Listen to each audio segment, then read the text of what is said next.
السلام علیکم ورحمۃ اللہ وبرکاتہ۔ آج میرا ولیمہ تھا اور 30 سال بعد ابا بھی وطن واپس آئے تھے۔ جیسے ہی ابا نے میری بیوی کے سر پر ہاتھ رکھا اس کا رنگ زرد ہو گیا اور وہ بری طرح کانپنے لگی۔ سب حیران و پریشان تھے کہ آخر دلہن کو کیا ہو گیا۔ میں نے فوراً ڈاکٹر کو بلایا۔ طبیعت ذرا سنبھلی تو اس نے میرے ابا کے بارے میں ایک ہولناک حقیقت بتائی۔ اس نے بتایا کہ جب وہ 7 سال کی تھی تب میرے ابا اسکول کی وین چلایا کرتے تھے اور میرے ابا نے ہی اس کی زندگی۔ میرا نام مرسلین ہے اور میرے لیے ایک لڑکی کی تلاش جاری تھی جس کے ساتھ میں شادی کر سکوں۔ میری زندگی میں کوئی خاص خوشی نہیں تھی۔ ساری زندگی میں اپنے باپ سے دور رہا تھا۔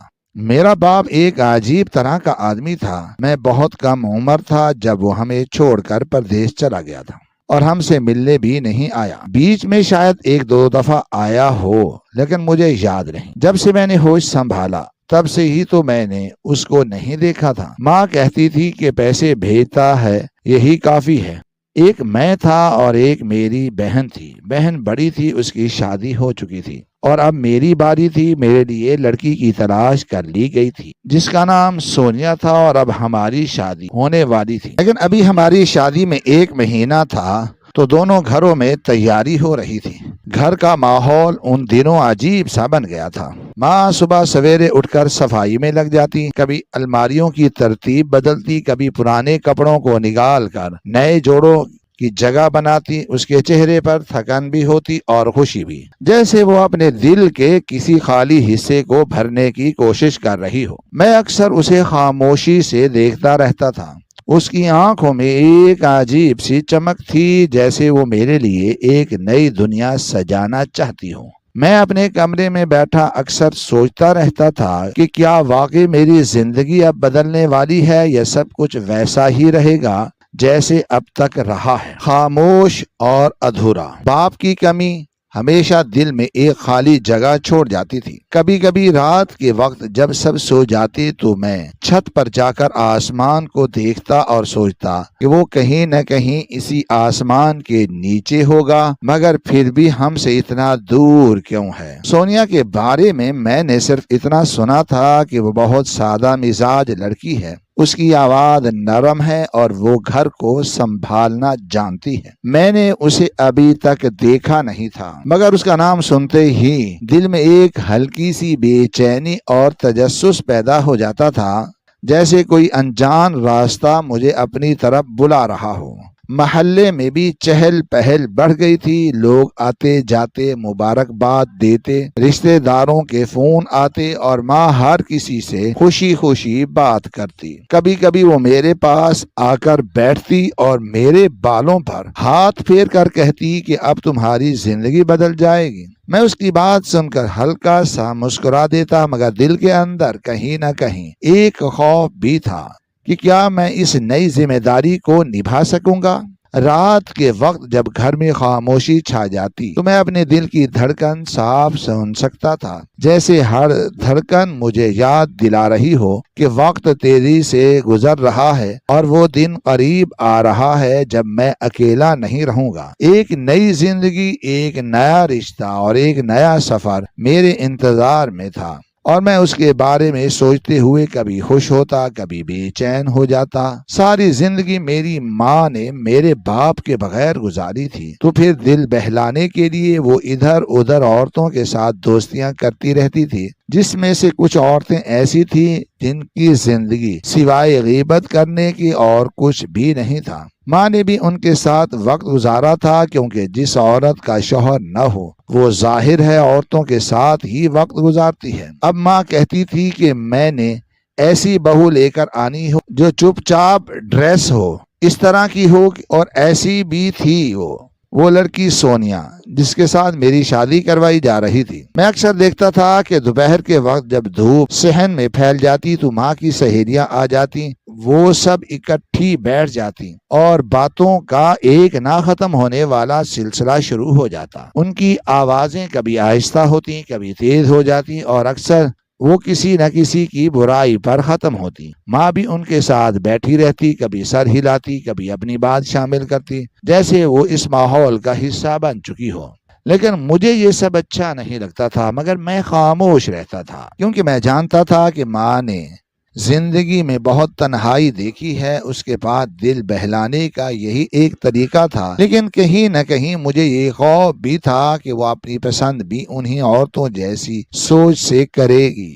ایک دن میں نے ماں کو سونیا کے بارے میں بات کرتے ہوئے سنا۔ وہ بڑی تسلی سے کہہ رہی تھی کہ لڑکی بہت سیدھی ہے، زیادہ بولتی نہیں ہے، سر جھکا کر رہتی ہے، اور یہی چیز مجھے پسند ہے۔ میں نے یہ بات سنی تو میرے دل میں ایک عجیب سا احساس پیدا ہوا، جیسے میری زندگی کا فیصلہ بہت سادگی سے کیا جا رہا ہو۔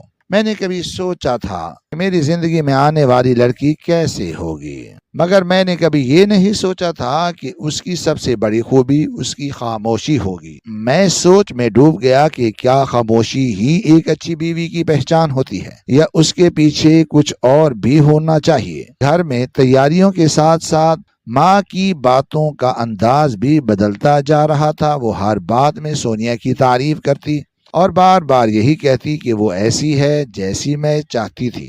میں اسے دیکھتا اور محسوس کرتا کہ وہ اپنی ادھوری زندگی کو میرے رشتے کے ذریعے مکمل کرنا چاہتی ہے۔ میں اپنے کمرے میں بیٹھ کر دیر تک یہی سوچتا رہتا کہ کیا واقعی سونیا ویسی ہی ہوگی جیسی ماں بتا رہی ہے، یا اس کے اندر بھی کوئی ایسی کہانی چھپی ہوگی جو ابھی تک کسی نے نہیں سنی۔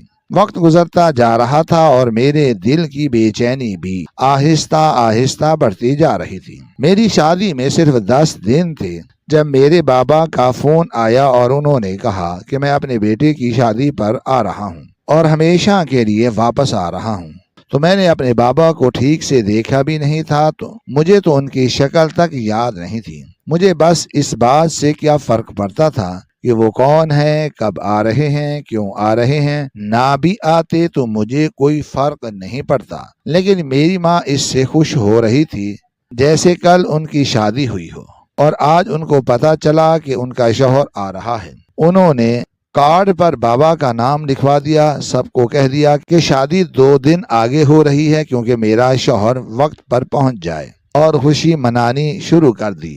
میں حیران ہوا کہ عورت بھی کیا چیز ہے۔ مرد اس کو بے شک ہرا گھاس نہ ڈالے، اس کو اپنی پاؤں کی جوتی سمجھے، اس کو ذلیل کر کے رکھے، لیکن پھر بھی وہ اس کی ایک مسکراہٹ پر قربان ہونے کے لیے تیار ہو جاتی ہے۔ گھر کا نقشہ ایک دن میں ہی بدل گیا تھا۔ ماں جو کل تک خاموشی سے تیاری کر رہی تھی، اب اس کے قدم زمین پر نہیں ٹھہر رہے تھے۔ وہ کبھی آئینے کے سامنے کھڑی ہو جاتی، کبھی اپنے کپڑے نکال کر دیکھتی، کبھی پرانے زیور کو صاف کرتی۔ اس کے چہرے پر ایک عجیب سی روشنی آ گئی تھی، جیسے برسوں کی تھکن ایک لمحے میں اتر گئی ہو۔ اس کی آنکھوں میں ایک چمک تھی جو میں نے پہلے کبھی نہیں دیکھی تھی۔ وہ بار بار میرے پاس آ کر کہتی، تمہیں اندازہ نہیں ہے کہ تمہارے بابا کتنے بدل گئے ہوں گے، اب وہ پہلے جیسے نہیں ہوں گے، وہ ہمارے ساتھ رہیں گے، سب کچھ ٹھیک ہو جائے گا۔ میں اس کی بات سنتا اور خاموش رہتا۔ میرے اندر کوئی خوشی پیدا نہیں ہو رہی تھی، بس ایک خالی پن تھا، جیسے کسی اجنبی کے آنے کی خبر ہو جس کا مجھ سے کوئی تعلق نہیں۔ میں سوچتا تھا کہ ایک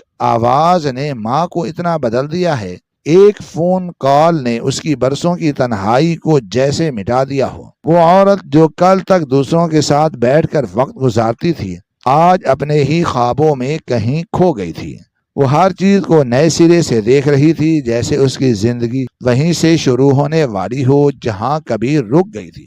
مجھے اس سب میں ایک عجیب سا تضاد نظر آ رہا تھا۔ میں نے اپنی زندگی میں باپ کا سایہ محسوس نہیں کیا تھا، اس کے بغیر جینا سیکھ لیا تھا، اس کی کمی کو دل میں دفن کر دیا تھا، مگر ماں نے اسے کبھی دل سے نکالا ہی نہیں تھا۔ وہ آج بھی اسی مقام پر کھڑی تھی جہاں وہ اسے چھوڑ کر گیا تھا۔ اس کے لیے وقت جیسے رکا ہوا تھا۔ گھر میں آنے جانے والوں کو بھی ماں بڑے فخر سے بتاتی کہ میرے شوہر آ رہے ہیں۔ وہ خود ہر چیز کی نگرانی کر رہی تھی۔ اس کے انداز میں ایک نرمی بھی تھی اور ایک بے صبری بھی، جیسے وہ ہر لمحہ گن رہی ہو کہ کب وہ دروازہ کھلے گا اور وہ اندر داخل ہوگا۔ میں ایک طرف کھڑا یہ سب دیکھ رہا تھا اور میرے دل میں کوئی ہلچل نہیں تھی، نہ کوئی انتظار، نہ کوئی خوشی، بس ایک سوال تھا کہ کیا واقعی سب کچھ بدل جائے گا۔ یہ اب صرف ایک لمحاتی خوشی ہے جو وقت کے ساتھ ختم ہو جائے گی۔ خیر میرے بابا آ گئے اور وہ پورے 30 سال کے بعد واپس آئے تھے۔ ان 30 سالوں میں انہوں نے صرف ایک کام اچھا کیا تھا، وہ یہ کہ وہ متواتر ہر مہینے جیسے جیسے خرچے بڑھتے گئے ویسے ویسے وہ زیادہ سے زیادہ پیسے بھیجتے گئے تھے۔ یعنی اگر مہنگائی بڑھتی گئی تو اس کے حساب سے زیادہ پیسے بھیجتے تھے۔ میری ماں کو لوگوں نے کہا کہ آپ کے شوہر نے وہاں پردیش میں شادی کر رکھی ہے یا کوئی دوسری بیوی ہے، بچے ہیں، تبھی واپس نہیں آتا، لیکن میری ماں نے کبھی ان باتوں پر زیادہ دھیان نہیں دیا۔ وہ کہتی تھی کہ مرد کو کبھی باندھ کر نہیں رکھ سکتے، وہ عورت بے وقوف ہوتی ہے جو مرد کو باندھنے کی کوشش کرتی ہے۔ اس کو جتنا آزاد چھوڑ دو وہ اتنا ہی آپ کے پاس واپس آتا ہے، اگر واپس نہ آئے تو وہ کبھی آپ کا تھا ہی نہیں۔ امی کے لاجک امی کو سمجھ آتے تھے۔ بابا آ گئے، میں ان سے ملا بس ایسے جیسے کسی مہمان سے ملتے ہیں۔ ویسے بھی اب میری شادی میں 2 دن رہ گئے تھے، لیکن ابھی شادی میں 2 دن تھے تو ایک بری سی خبر ملی۔ پتہ چلا کہ سونیا کی طبیعت اچانک خراب ہوئی ہے اور وہ ہسپتال میں ہے۔ ہم نے پوچھا کہ کیا ہوا تو انہوں نے کہا کہ کچھ الٹا سیدھا کھا لیا، لیکن طبیعت اتنی خراب تھی کہ ڈاکٹر نے کہا کہ شادی آگے کروا دیں، لیکن پھر انہوں نے خود ہی فون کر کے بتایا کہ نہیں، اتنا مسئلہ نہیں ہے، باقی شادی پر بس ذرا رسمیں کم ہو جائیں۔ ہم نے کہا ہمیں ویسے بھی رسموں کا کوئی شوق نہیں ہے، بس سادگی سے شادی ہو جائے یہی کافی ہے۔ بابا کے آنے کا منظر میرے لیے بالکل اجنبی تھا۔ دروازہ کھلا اور ایک ادھیڑ عمر آدمی اندر داخل ہوا۔ اس کے چہرے پر سفر کی تھکن بھی تھی اور ایک عجیب سا اطمینان بھی۔ ماں نے جیسے ہی اسے دیکھا تو اس کی آنکھوں میں آنسو آ گئے۔ وہ چند لمحے اس کے سامنے کھڑی رہی، جیسے یقین ہی نہ آ رہا ہو کہ وہ حقیقت میں واپس آ گیا ہے۔ پھر آہستہ آہستہ اس کے قریب گئی، اس کے ہاتھوں کو چھوا جیسے وہ کسی خواب کو حقیقت میں پرکھ رہی ہو۔ میں ایک طرف کھڑا یہ سب دیکھ رہا تھا۔ میرے اندر نہ کوئی جذبات اٹھا، نہ خوشی، نہ غصہ، بس خاموشی تھی۔ میں نے آگے بڑھ کر سلام کیا۔ اس نے مجھے غور سے دیکھا جیسے وہ میرے چہرے میں اپنا عکس تلاش کر رہا ہو۔ اس نے میرے کندھے پر ہاتھ رکھا اور ہلکی سی مسکراہٹ دی۔ میں نے بھی سر ہلا دیا، بس اتنا ہی تعارف تھا۔ ہمارے گھر میں اس کے آنے کے بعد ایک عجیب سا سکون بھی تھا اور ایک غیر مانوسیت بھی۔ وہ ہر چیز کو دیکھتا جیسے برسوں پرانی یادوں کو تازہ کر رہا ہو۔ ماں اس کے آس پاس گھومتی رہتی، اس کے لیے کھانا بناتی، اس کی باتیں سن اور ہر بات پر مسکرا دیتی جیسے اس نے اپنی ساری زندگی اس لمحے کے لیے سنبھال کر رکھی ہو۔ میں اپنے کمرے میں بیٹھا یہ سب سوچ رہا تھا کہ ایک آدمی جو 30 سال تک ہماری زندگی سے غائب رہا، وہ آج اچانک سب کچھ کیسے بدل سکتا ہے۔ میرے لیے وہ اب بھی ایک اجنبی تھا، شاید یہی حقیقت تھی جسے میں بدل نہیں سکتا تھا۔ اسی دوران سونیا کی طبیعت کی خبر نے سب کو پریشان کر دیا۔ ماں جو ابھی خوشی میں ڈوبی ہوئی تھی اچانک فکر مند ہو گئی۔ اس نے بار بار فون کیا، اس کی خیریت پوچھی۔ اس کی آواز میں بے چینی صاف محسوس ہو رہی تھی۔ گھر کا ماحول ایک بار پھر سنجیدہ ہو گیا تھا۔ مجھے یہ بات عجیب لگی کہ ایک طرف باپ کی واپسی کی خوشی تھی اور دوسری طرف ہونے والی بیوی کی بیماری کی فکر۔ سب کچھ ایک ساتھ ہو رہا تھا، جیسے زندگی ایک ہی وقت میں کئی رخ دکھا رہی ہو۔ جب سونیا کے گھر والوں نے کہا کہ ڈاکٹر نے شادی آگے کرنے کا کہا ہے تو ماں کچھ لمحے کے لیے خاموش ہو گئی، مگر پھر جب انہوں نے خود ہی کہا اتنا مسئلہ نہیں ہے، بس رسمیں کم کر دیں، تو ماں نے فوراً حامی بھر لی۔ اس کے لیے اب سب سے اہم یہ تھا کہ شادی ہو جائے اور سب کچھ ٹھیک طریقے سے مکمل ہو جائے۔ گھر میں اب تیاریوں کا انداز بدل گیا تھا۔ جہاں پہلے شور اور جوش تھا، اب وہاں ایک سنجیدگی آ گئی تھی۔ ہر کوئی اپنی ذمہ داری میں مصروف تھا اور میں ان سب کے درمیان کھڑا اپنی زندگی کے بدلتے ہوئے منظر کو خاموشی سے دیکھ رہا تھا۔ شادی کی رات، یعنی جب اگلے دن شادی تھی، اس سے ایک دن پہلے بابا میرے پاس آئے اور کہنے لگے، بیٹا میں نے محسوس کیا ہے کہ تم نے مجھ سے ٹھیک طرح سے بات نہیں کی۔ میں نے کہا بات کرنے کے لیے ہے ہی کیا؟ وہ کہنے لگے کہ مجھے معاف کر دو، میں نے جو کیا برا کیا۔ میں نے کہا آپ نے وہاں شادی کر رکھی ہے انہوں نے اس بات کا کوئی جواب نہیں دیا۔ ان کی نظریں جھک گئی اور وہ کچھ لمحے خاموش رہے۔ میں نے ان سے پھر پوچھا کہ آپ ہمیں چھوڑ کر کیوں گئے تھے؟ تو وہ آہستہ آواز میں کہنے لگی کہ ایک برسوں پرانے گناہ کا بوجھ تھا جس نے مجھے مجبور کر دیا تھا اور میں یہاں نہیں رہنا چاہتا تھا، اس لیے میں چلا گیا تھا۔ میں نے کہا کیا تھا وہ گناہ؟ تو وہ فوراً بولے بتا نہیں سکتا۔ ان کی آواز میں جھجک بھی تھی اور ایک طرح کا خوف بھی تھی، جیسے وہ خود بھی اس بات کو دہرانا نہیں چاہتے تھے۔ میں پہلے ہی اپنے باپ سے بدگمان تھا، اس لیے ان کی یہ بات سن کر میرے دل میں اور بھی عجیب خیالات آنے لگے۔ میں نے دل ہی دل میں سوچا شاید وہ گناہ میں ہی تھا، شاید مجھے پیدا کرنا ہی ان کے لیے بوجھ بن گیا تھا، شاید وہ اپنی بیوی کے ساتھ نہیں رہنا چاہتے تھے مگر میرے ہونے کی وجہ سے وہ بندھے ہوئے تھے، اس لیے وہ چلے گئے اور اب اس سب کو ایک گناہ کا نام دے رہے ہیں۔ میں خاموشی سے انہیں دیکھتا رہا اور وہ میرے سامنے کھڑے ایسے لگ رہے تھے جیسے کوئی اجنبی اپنے قصور کا بوجھ اٹھائے کھڑا ہو۔ نہ وہ کھل کر کچھ کہہ پا رہے تھے نہ میں ان کی بات ماننے کے لیے تیار تھا۔ اس لمحے ہمارے درمیان صرف خاموشی تھی اور ایک ایسا فاصلہ تھا جو شاید کبھی کم نہیں ہو سکتا تھا۔ شادی کا دن آ گیا، الگ الگ کمروں میں بٹھا کر نکاح ہو گیا۔ اس کے بعد ہم دونوں کو ساتھ بٹھایا گیا کیونکہ اب ہم شوہر اور بیوی بن چکے تھے۔ میں نے نظریں بچا کر سونیا کو دیکھا تو وہ واقعی بہت زیادہ خوبصورت لگ رہی تھی۔ میں دل ہی دل میں خوش ہو رہا تھا کہ چلو اچھی خوبصورت بیوی مل گئی ہے، کیونکہ جو آنکھوں کو نہیں بھاتا وہ دل کو بھی نہیں بھاتا۔ کمرے میں ہلکی سی روشنی تھی، دیواروں پر لگی سجاوٹ نرم رنگوں میں چمک رہی تھی اور آس پاس بیٹھی عورتوں نے آہستہ آہستہ سرگوشیاں ایک عجیب سا ماحول بنا رہی تھی۔ سونیا سر جھکائے بیٹھی تھی، اس کے ہاتھوں پر مہندی کی گہری رنگت نمایاں تھی، اس کے چہرے پر نقاب کی ہلکی سی اوٹ تھی مگر اس کے باوجود اس کی خوبصورتی صاف نظر آ رہی تھی۔ اس کی پلکیں جھکی ہوئی تھیں اور وہ خاموش بیٹھے تھے جیسے اس لمحے کو اپنے اندر سمو رہی ہو۔ میرا دل تیزی سے دھڑک رہا تھا، میں کبھی اپنے ہاتھوں کو دیکھتا، کبھی اس کی طرف چوری سے نظر اٹھاتا۔ ایک انجانا سا سکون بھی تھا اور ایک ہلکی سی گھبراہٹ بھی، جیسے زندگی ایک نئے موڑ پر آ کر رک گئی ہو اور اب آگے کا راستہ بالکل نیا ہو۔ اسی دوران بابا آ گئے، آگے بڑھے ہمیں دعائیں دینے کے لیے۔ ان کے قدم آہستہ تھے مگر ان کے چہرے پر خوشی صاف نظر آ رہی تھی، جیسے وہ اس لمحے کا بہت عرصے سے انتظار کر رہے ہوں۔ میں نے سونیا سے کہا کہ کھڑی ہو جاؤ، میرے بابا آ رہے ہیں۔ وہ آہستہ سے کھڑی ہوئی، اس کی حرکت میں ایک نرمی تھی اور ایک ہلکی سی جھجک بھی۔ بابا نے آگے بڑھ کر اس کے سر پر ہاتھ رکھا تو سونیا نے سر اٹھا کر ان کی طرف دیکھا۔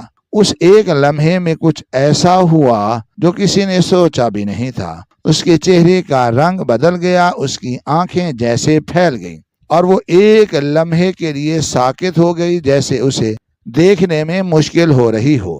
پھر اس نے دوبارہ غور سے دیکھا، جیسے یقین کرنا چاہ رہی ہو کہ وہ جو دیکھ رہی ہے وہ حقیقت ہے۔ اسی دوران کسی نے آواز دی، محمود صاحب خالی سر پر ہاتھ رکھیں گے؟ سلامی بھی تو دیں، آپ تو پردیسی ہیں۔ بابا نے مسکرا کر جیب میں ہاتھ ڈالا اور $300 نکالے۔ ان کے چہرے پر فخر بھی تھا اور خوشی بھی۔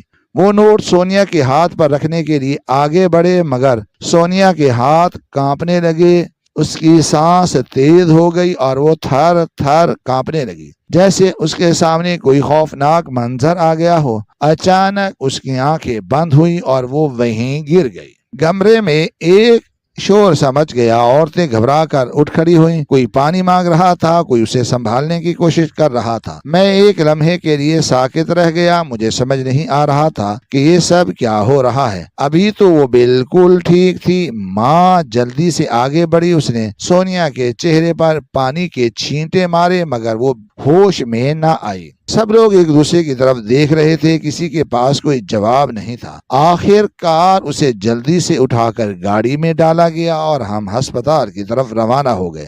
راستے بھر میرے دل میں ایک عجیب سی بے چینی تھی، میں بار بار اس کا چہرہ دیکھ رہا تھا۔ وہی لمحہ جب اس نے بابا کو دیکھا تھا، اس کی آنکھوں میں جو خوف تھا وہ عام نہیں تھا۔ ہسپتال پہنچ کر ڈاکٹر نے فوراً اسے چیک کیا۔ کچھ دیر بعد ڈاکٹر باہر آیا اور اس نے کہا کہ یہ بری طرح ڈر گئی ہیں، باقی کوئی مسئلہ نہیں ہے۔ یہ سن کر سب نے سکھ کا سانس لیا، مگر میرے دل میں ایک سوال اب بھی موجود تھا، اس چیز سے ڈر گئی تھی۔ کچھ دیر بعد جب اس کی حالت تھوڑی بہتر ہوئی تو ہم اسے وہیں سے گھر لے آئے۔ گھر کا ماحول بدل چکا تھا، خوشی کی جگہ ایک خاموشی نے لے لی تھی۔ سب لوگ آہستہ آہستہ بات کر رہے تھے، جیسے کسی کو ڈر ہو کہ آواز بلند ہوئی تو کچھ اور بگڑ جائے گا۔ میں اسے کمرے میں لے گیا اور بستر پر وہ بیٹھی تھی، اس کی آنکھیں سرخ تھیں اور وہ مسلسل رو رہی تھی۔ اس کے ہاتھ اب بھی ہلکے ہلکے کانپ رہے تھے۔ میں اس کے سامنے بیٹھ گیا اور نرمی سے کہا، ٹھیک ہے، کوئی بات نہیں، تم وقت لے لو، مگر اس میں رونے کی کیا ضرورت ہے؟ وہ میری طرف دیکھ کر اور زور سے رونے لگی۔ اس کی آواز میں درد تھا اور خوف بھی، جیسے وہ کسی بڑے بوجھ تلے دبی ہو۔ وہ کہنے لگی، نہیں، بہت بڑا مسئلہ بن گیا ہے، میں آپ کو بتا دوں گی تو آپ مجھے طلاق دے دیں گے۔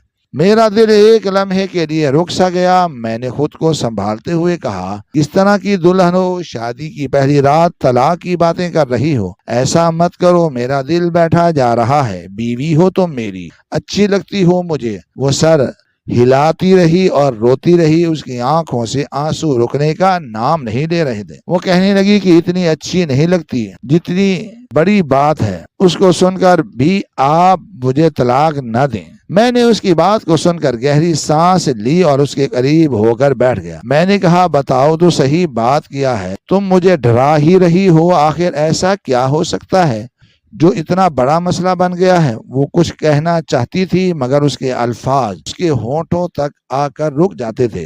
وہ مجھے دیکھتی، پھر نظریں جھکا لیتی۔ اس کے چہرے پر خوف صاف نظر آ رہا تھا، جیسے وہ کسی ایسی حقیقت کو چھپا رہی ہو جس کا بوجھ وہ خود بھی برداشت نہیں کر پا رہی۔ کمرے میں ایک گہری خاموشی تھی، باہر سے لوگوں کی ہلکی ہلکی آوازیں آ رہی تھی، مگر ہمارے درمیان صرف اس کی سسکیاں تھی جو رکنے کا نام نہیں لے رہی تھی۔ میں نے ایک بار پھر کہا کہ تم مجھ پر بھروسہ کرو، جو بھی بات ہے مجھے بتاؤ، مگر وہ کچھ نہ بولی، بس اپنے ہاتھوں کو مضبوطی سے پکڑ کر بیٹھی رہی۔ اس کے کندھے ہلکے ہلکے کانپ رہے تھے اور آنسو مسلسل اس کے چہرے پر بہہ رہے تھے۔ میں اسے دیکھتا رہا اور انتظار کرتا رہا کہ وہ کچھ کہے، مگر وہ کچھ بتا نہیں رہی تھی، بس رو رہی۔ میں نے بار بار اپنی بیوی سے پوچھا، مگر وہ مجھے قریب بھی نہیں آنے دے رہی تھی۔ یہاں تک کہ میں نے اسے کہا کہ میرے گلے لگو، میں تمہیں تسلی دینا چاہتا ہوں، مگر وہ میرے گلے بھی نہیں لگی۔ وہ پیچھے ہٹ گئی اور اس کے چہرے پر خوف اور بے یقینی صاف نظر آ رہی تھی۔ وہ کہہ رہی تھی کہ آپ مجھے ہاتھ بھی نہ لگائیے، پتہ نہیں آپ میرے محرم ہیں بھی یا نہیں۔ یہ سن کر میرے عدموں تلے سے زمین نکل۔ میں نے حیرت سے اس کی طرف دیکھا اور کہا کہ ہوا کیا ہے، وہ تو بتا دو، آخر تم ایسی بات کیوں کر رہی ہو؟ اس نے آنکھیں جھکا لی اور روتے ہوئے کہا کہ آپ میرے ساتھ کسی مفتی کے پاس چلیں، میں وہیں بیٹھ کر سب کچھ بتا دوں گی، وہی ہمیں بتائے گا کہ اصل بات کیا ہے۔ اس کی باتوں نے میرے دل میں ایک عجیب سا خوف بھر دیا تھا۔ میں سمجھ نہیں پا رہا تھا کہ ایک نئی نویلی دلہن ایسی بات کیوں کرے گی۔ میں نے اسے بہت سمجھانے کی کوشش کی، مگر وہ اپنی بات پر اڑی رہی۔ اس کے الفاظ میں ایک ضد بھی تھی اور ایک گھبراہٹ بھی، جیسے وہ کسی ایسی حقیقت سے بھاگ نہیں سکتی تھی جو اسے اندر سے توڑ رہی تھی۔ میں کمرے سے باہر آیا تو میرا دماغ سن ہو چکا تھا۔ میں سیدھا اپنی ماں کے پاس گیا اور اسے ساری بات بتا دی۔ ماں پہلے تو میری بات سن کر خاموش رہی، پھر اچانک اس کے چہرے کے تاثرات بدل گئے۔ وہ ذرا جذباتی ہو گئی اور کہنے لگی کہ یہ لڑکی پاگل تو نہیں ہے، کس قسم کی باتیں کر رہی ہے، کیا ڈرامے کر رہی ہے۔ ماں کی آواز میں غصہ بھی تھا اور پریشانی بھی۔ وہ بار بار یہی کہہ رہی تھی کہ شادی سے پہلے بھی بے ہوش ہو گئی تھی، اب یہ نئی بات شروع کر دی ہے، اس کو ہے کیا، آخر کیا مسئلہ ہے۔ میں نے اسے سمجھانے کی کوشش کی اور کہا کہ آپ نے ہی تو اسے پسند کیا تھا۔ اماں نے فوراً جواب دیا، تب تو وہ بالکل ٹھیک تھی، سیدھی سادھی لگتی تھی، اب اچانک اس کو کیا ہو گیا ہے۔ میں نے ماں کے قریب ہو کر نرمی سے کہا کہ آپ میرے ساتھ چلیے، یہ گھر کا مسئلہ ہے، اب وہ میری بیوی بھی ہے، اس کی بات کو سننا ضروری ہے، اگر واقعی کوئی بڑی بات ہے تو ہمیں اسے سمجھانا ہوگا۔ ماں کچھ لمحے کے لیے خاموش ہو گئی، جیسے وہ خود بھی سوچ میں پڑ گئی ہو۔ گھر کا ماحول عجیب سا ہو گیا تھا، ایک طرف مہمانوں کی موجودگی تھی، دوسری طرف ہمارے دلوں میں چلنے والی بے چینی تھی۔ کوئی بھی اصل بات نہیں جانتا تھا، مگر سب یہی سمجھتے تھے کہ دلہن کی طبیعت خراب ہے، مگر حقیقت اس سے کہیں زیادہ پیچیدہ لگ رہی تھی۔ میں نے ایک بار پھر کمرے میں جا کر سونیا سے بات کرنے کی کوشش کی۔ وہ بستر کے کونے میں بیٹھی تھی، اس کے آنسو رکنے کا نام نہیں لے رہے تھے۔ میں نے آہستہ سے کہا کہ دیکھو، میں نے ماں سے بات کر لی ہے، ہم تمہیں مفتی کے پاس لے جائیں گے، تم بس خود کو سنبھالو۔ اس نے میری بات سنی، مگر اس کے چہرے پر اب بھی خوف تھا۔ وہ بار بار یہی کہہ رہی تھی کہ جب تک کسی مفتی کے پاس نہیں لے کر جاتے تب تک وہ نہ تو مجھے قریب آنے دے گی اور نہ ہی میری کوئی بات مانے گی۔ اس کے الفاظ میں ایک سختی آ گئی تھی، جیسے وہ اپنے فیصلے سے پیچھے ہٹنے کے لیے تیار نہیں تھی۔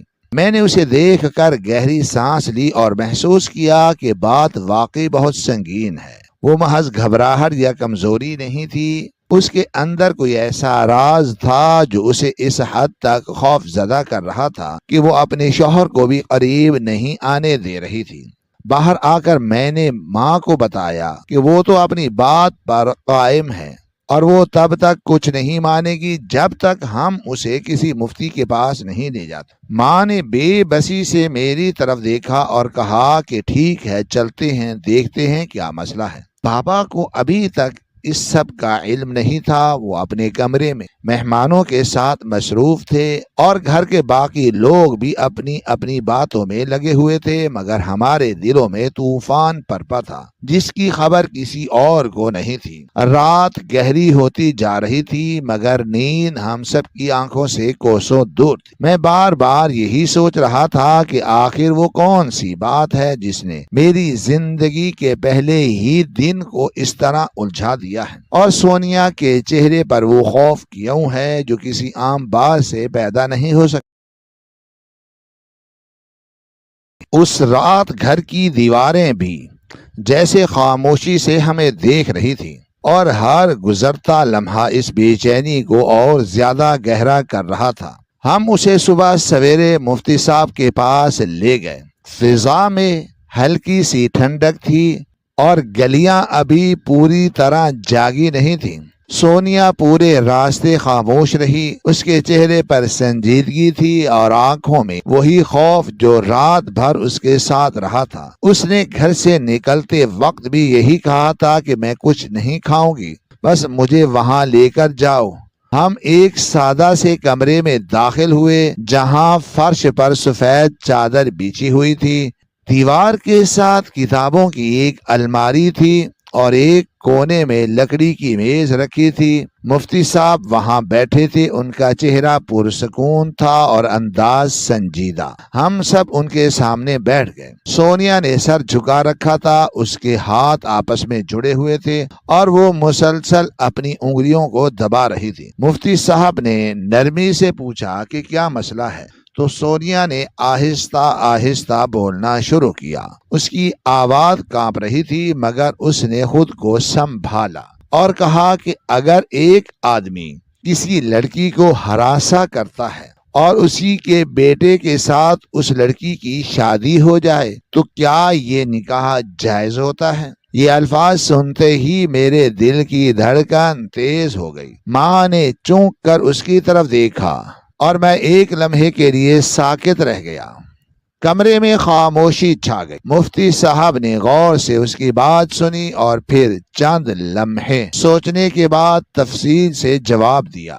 انہوں نے کہا کہ اگر آخری حد تک کوئی غلط کام نہیں ہوا تو نکاح جائز ہے، اور اگر وہ آدمی توبہ کر چکا ہے تو اس کی پچھلی غلطی کا بوجھ اس کے بیٹے کے نکاح پر نہیں ڈالا جا سکتا۔ انہوں نے اپنا فیصلہ لکھ کر بھی دے دیا اور بات کو بھی واضح انداز میں سمجھایا۔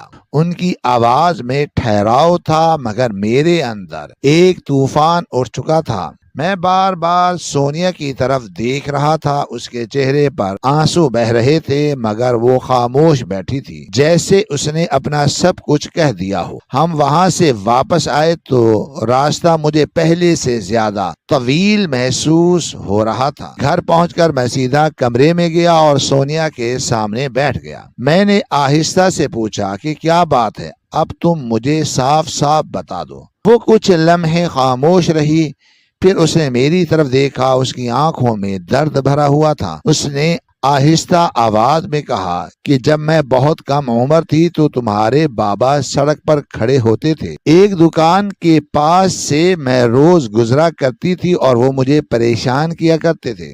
میں اس آدمی کی شکل نہیں بھول سکتی، اس کی وجہ سے میرا آنا جانا بند ہو گیا تھا۔ اس کی آواز ٹوٹنے لگی، وہ رکی اور پھر بولی، میری ساری زندگی ڈر اور خوف میں گزری، میں ذہنی طور پر بیمار ہو گئی تھی، میں لوگوں سے کترانے لگی، یہاں تک کہ میری شادی بھی دیر سے ہوئی کیونکہ میں شادی سے بھی ڈرتی تھی، میں شادی نہیں کرنا چاہتی تھی، یہ سب کچھ تمہارے بابا کی وجہ سے ہوا۔ میں اس کی بات سن کر ساکت رہ گیا، میرے ذہن میں ایک کے بعد ایک خیال آ رہا تھا۔ اس نے آگے کہا کہ پھر وہ آدمی اس محلے سے چلا گیا اور میں نے سکون کا سانس لی، مگر اب وہ واپس آ گیا ہے اور تم اسی کے بیٹے ہو، اب تم ہی بتاؤ کہ میں کیا کرتی۔ اس لیے میں اسے دیکھ کر ڈر گئی، میرا بچپن کا ڈر اچانک میرے سامنے آ گیا۔ میں کیسے اس آدمی کے ساتھ ایک ہی گھر میں رہ سکتی ہوں؟ اس کے الفاظ میرے دل پر جیسے بھاری پتھر کی طرح گرتے جا رہے تھے۔ مجھے اچانک بابا کی وہ بات یاد آئی جب انہوں نے کہا تھا کہ مجھ سے ایک گناہ ہو گیا تھا اور میں اسی گناہ کے بوجھ کی وجہ سے یہاں سے چلا گیا تھا۔ اب سب کچھ ایک دوسرے سے جڑا ہوا تھا اور حقیقت میرے سامنے کھل رہی تھی۔ میں نے گہری سانس لی اور خود کو سنبھالنے کی کوشش کی۔ میں نے سونیا کے قریب بیٹھ کر نرمی سے کہا کہ دیکھو، ان سے غلطی ہوئی ہے اور وہ خود بھی اس بات پر شرمندہ ہیں۔ وہ اتنے سال اس بوجھ کے ساتھ جیتے رہے، تم یہ سب کچھ بھولنے کی کوشش کرو۔ وہ میری طرف دیکھتی رہی، مگر اس کی آنکھوں اب بھی خوف موجود تھا۔ میں نے اس کا ہاتھ پکڑنے کی کوشش کی، مگر پھر خود ہی رک گیا اور نرمی سے کہا کہ تم پریشان نہ ہو، وہ یہاں رہنے والے نہیں ہیں، انہوں نے خود کہا ہے کہ وہ واپس آئے ہیں مگر ہمیشہ کے لیے یہاں نہیں رکیں گے۔ میں نے اسے تسلی دیتے ہوئے کہا کہ اگر وہ اس گھر میں رہنے کی ضد بھی کرتے ہیں تو میں تمہیں لے کر الگ گھر میں چلا جاؤں گا، تمہیں اس تکلیف میں نہیں رکھوں گا۔ تمہیں یہ سب کچھ مجھے پہلے ہی بتا دینا چاہیے تھا، مگر میں سمجھ سکتا ہوں کہ تم ڈری ہوئی تھی۔ میں اس کے سامنے بیٹھا، اسے دیکھتا رہا اور کہا کہ ابھی بھی دیر نہیں ہوئی، ہم مل کر اس مسئلے کو حل کریں گے، تم اکیلی نہیں ہو، میں تمہارے ساتھ ہوں، ہم دونوں اس مشکل سے نکل جائیں گے، بس تم خود کو سنبھالو۔ کمرے میں خاموشی تھی، مگر اس خاموشی میں ایک بھاری سچ موجود تھا جو اب ہمارے درمیان آ چکا تھا اور جس نے ہماری نئی زندگی کے آغاز کو ایک کڑے امتحان میں ڈال دیا تھا۔ ماں نے یہ بات بابا سے کہی تو وہ خاموش ہو گئے، ان کے چہرے کا رنگ بدل گیا، آنکھوں میں ایک بوجھ سا اتر آیا، جیسے وہ برسوں سے اس سچ کو اپنے اندر چھپائے بیٹھے تھے، وہ اچانک سامنے آ گیا ہو۔ وہ کرسی پر بیٹھ گئے اور کچھ دیر تک سر جھکائے رہے۔ کمرے میں عجیب سی خاموشی پھیل گئی تھی، کوئی بھی کچھ کہنے کی ہمت نہیں کر رہا تھا۔ انہوں نے آہستہ سے سر اٹھایا اور کہا کہ میں اب یہاں نہیں رہنا چاہتا، میرا گناہ میرے سامنے آ گیا ہے۔ ان کی آواز میں پچھتاوا تھا اور ایک تھکن بھی، جیسے وہ اندر سے ٹوٹ چکے ہوں۔ انہوں نے کہا کہ میں اس لڑکی سے معافی مانگنا چاہتا ہوں، مگر میں نے فوراً روک دیا۔ میں نے کہا کہ آپ اس کے سامنے نہ جائیے، وہ پہلے ہی ڈری ہوئی ہے، اگر آپ اس کے سامنے گئے تو اس کی طبیعت پھر خراب ہو جائے گی۔ وہ میری بات سن کر خاموش ہو گئے، انہوں نے ہلکا سا سر ہلایا جیسے وہ مان گئے ہوں، مگر ان کی آنکھوں میں ایک ادھورا پن رہ گیا تھا۔ شاید وہ واقعی معافی مانگنا چاہتے تھے، مگر اب وقت ان کے ہاتھ سے نکل چکا تھا۔ گھر کا ماحول بالکل بدل چکا تھا۔ کل تک جہاں شادی کی خوشیاں تھی، اب وہاں ایک بوجھل سی خاموشی تھی۔ ماں بھی خاموش تھی، اس کے چہرے پر نہ وہ خوشی تھی اور نہ وہ چمک جو بابا کے آنے پر آئی تھی۔ اب اس کی آنکھوں میں ایک حقیقت بس گئی تھی جو شاید وہ پہلے دیکھنا نہیں چاہتی تھی۔ جب بابا واپس جانے کی بات کی تو ماں نے انہیں نہیں روکا، وہ صرف انہیں دیکھتی رہی، پھر آہستہ سے کہا کہ اب ہمیں پیسے بھیجنے کی کوئی ضرورت نہیں ہے، میرا بیٹا ہمیں سنبھال لے گا۔ اس کی آواز میں ایک عجیب سی مضبوطی تھی، جیسے اس نے دل میں کوئی فیصلہ کر لیا ہو۔ اسی دوران ان کی یہ بات بھی سامنے آ گئی کہ بابا نے وہاں شادی کر رکھی تھی اور ان کی 2 جوان بیٹیاں بھی تھیں۔ یہ سن کر ماں کے چہرے پر ایک لمحے کے لیے درد آیا، مگر اس نے کچھ نہیں کہا۔ شاید وہ سب کچھ پہلے ہی محسوس کر چکی تھی، مگر یقین اب ہوا تھا۔ بابا نے یہ سب سنا تو ان کی نظریں جھک گئیں، وہ کچھ بول نہ سکے، ان کے پاس کوئی صفائی نہیں تھی، نہ کوئی وضاحت، وہ بس خاموش کھڑے رہے، جیسے اپنے کیے کے بوجھ تلے دب گئے۔ جب وہ جانے لگے تو گھر کے دروازے پر ایک لمحہ رکے بغیر انہوں نے ایک نظر گھر کے اندر ڈالی، جیسے وہ سب کچھ آخری بار دیکھ رہے ہوں۔ ماں ایک طرف کھڑی تھی، میں دوسری طرف کھڑا تھا، مگر ہم میں کوئی بھی آگے نہیں بڑھا۔ نہ کسی نے انہیں روکا، نہ کسی نے الوداع کہا۔ وہ آہستہ آہستہ دروازے سے باہر نکل گئے، ان کے قدموں میں ایک بوجھ تھا اور چلنے میں ایک سستی، جیسے ہر قدم انہیں ان کے ماضی کی طرف کھینچ رہا ہو۔ وہ مڑ کر دیکھے بغیر چلے گئے۔ میں دروازے پر کھڑا انہیں جاتا ہوا دیکھتا رہا۔ میرے دل میں عجیب سا سکون بھی تھا اور ایک اداسی بھی، جیسے ایک ایسا رشتہ ختم ہو گیا ہو جو کبھی صحیح طریقے سے بنا ہی نہیں تھا۔ ماں اندر چلی گئی، اس کے قدم آہستہ تھے، مگر اس کے چہرے پر اب ایک خاموشی تھی جو سب کچھ کہہ رہی تھی۔ اس نے کچھ نہیں کہا، بس اپنے کاموں میں لگ گئی، جیسے وہ اس باب کو ہمیشہ کے لیے بند کر رہی ہو۔ بابا چلے گئے تھے اور اس دفعہ ان کا جانا ذرا مختلف تھا۔ پہلے وہ بغیر کچھ کہے گئے تھے، اب وہ سب کچھ کہہ کر خالی ہاتھ گئے تھے۔ شاید ان کی یہی سزا تھی اور وہ اپنے کیے کا سامنا کریں گے اور اس احساس کے ساتھ جئیں گے کہ کچھ غلطیاں ایسی ہوتی ہیں جو وقت گزارنے کے بعد بھی مٹ نہیں سکتی۔ میں اپنی بیوی کا بہت زیادہ خیال رکھتا ہوں، میں نہیں چاہتا کہ اس کے دل میں کوئی بات رہ جائے۔ اس نے سارا بچپن ڈرتے ہوئے گزارا ہے، میں نہیں چاہتا کہ اب وہ مجھ سے بھی ڈرے۔ میں پوری کوشش کرتا ہوں کہ میری طرف سے اسے بالکل بھی کوئی بھی تکلیف نہ پہنچے۔ اب ہمارے گھر میں ایک الگ سکون ہے۔ سونیا آہستہ آہستہ خود کو سنبھال رہی ہے، وہ پہلے کی طرح خاموش ضرور رہتی ہے، مگر اب اس کی خاموشی میں خوف کم اور اعتماد زیادہ ہے۔ وہ گھر کے کام بھی کرتی ہے اور کبھی کبھی میرے ساتھ بیٹھ کر بات بھی کر لیتی ہے۔ اس کی آنکھوں میں اب بھی وہ گھبراہٹ نہیں رہی جو شروع میں تھی۔ بابا کا ذکر ہمارے گھر میں اب بالکل نہیں ہوتا تھا۔ پہلے بھی میں اس بارے میں بات نہیں کرتا تھا، صرف امی کبھی کبھار ان کا نام لے لیتی تھی، مگر اب امی بھی ان کا نام نہیں لیتی تھی، جیسے سب نے ایک پرانا باب بند کر دیا ہو جس کو دوبارہ کھولنے کی ضرورت نہیں پڑی۔ امی کا رویہ بھی بدل گیا تھا، وہ پہلے سے زیادہ سنجیدہ ہو گئی تھی۔ وہ اب ہر بات میں احتیاط کرتی اور بغیر ضرورت کسی پر رائے نہیں دیتی۔ ایسا لگتا ہے جیسے انہوں نے بھی زندگی سے ایک سبق سیکھ لیا ہو اور اب وہ ہر چیز کو مختلف نظر سے دیکھتی ہیں۔ گھر میں اب کوئی بے چینی نہیں ہے، نہ کوئی غیر ضروری بات، نہ کوئی الجھن، صرف ایک سادہ سا معمول ہے جس میں سب اپنے اپنے کام میں مصروف ہیں۔ سونیا بھی آہستہ آہستہ اس ماحول میں گھل مل گئی۔ وہ اب مجھ سے بات کرتے ہوئے ہچکچاتی نہیں ہے اور نہ ہی خود کو دور رکھتی ہے۔ میں اس کی ہر چھوٹی اور بڑی بات کا خیال رکھتا ہوں، اس کی خاموشی کو بھی سمجھنے کی کوشش کرتا ہوں اور اس کے خوف کو بھی۔ میں نہیں چاہتا کہ اس کے دل میں کوئی پرانی یاد پھر سے درد بن کر ابھرے۔ میں چاہتا ہوں کہ وہ ایک عام زندگی گزارے بغیر کسی دباؤ کے۔ کبھی کبھی وہ مجھے دیکھ کر ہلکا سا مسکرا دیتی ہے اور اس مسکراہٹ میں مجھے سکون ملتا ہے، جیسے سب کچھ آہستہ آہستہ ٹھیک ہو رہا ہو۔ ہم دونوں کے درمیان اب ایک اعتماد بن رہا ہے جو وقت کے ساتھ مضبوط ہو رہا ہے۔ گھر کی فضا بھی بدل گئی تھی۔ ہر چیز سادہ اور پرسکون ہے، کوئی شور نہیں، کوئی الجھن نہیں، صرف ایک معمول کی زندگی ہے جس میں ہم ایک دوسرے کے ساتھ ہیں۔ میں اکثر سوچتا ہوں کہ زندگی میں صرف کچھ چیزیں چاہیے، کیسے بھی شروع ہوں، اگر نیت صاف ہو اور انسان ایک دوسرے کا خیال رکھے تو حالات آہستہ آہستہ بہتر ہو جاتے ہیں۔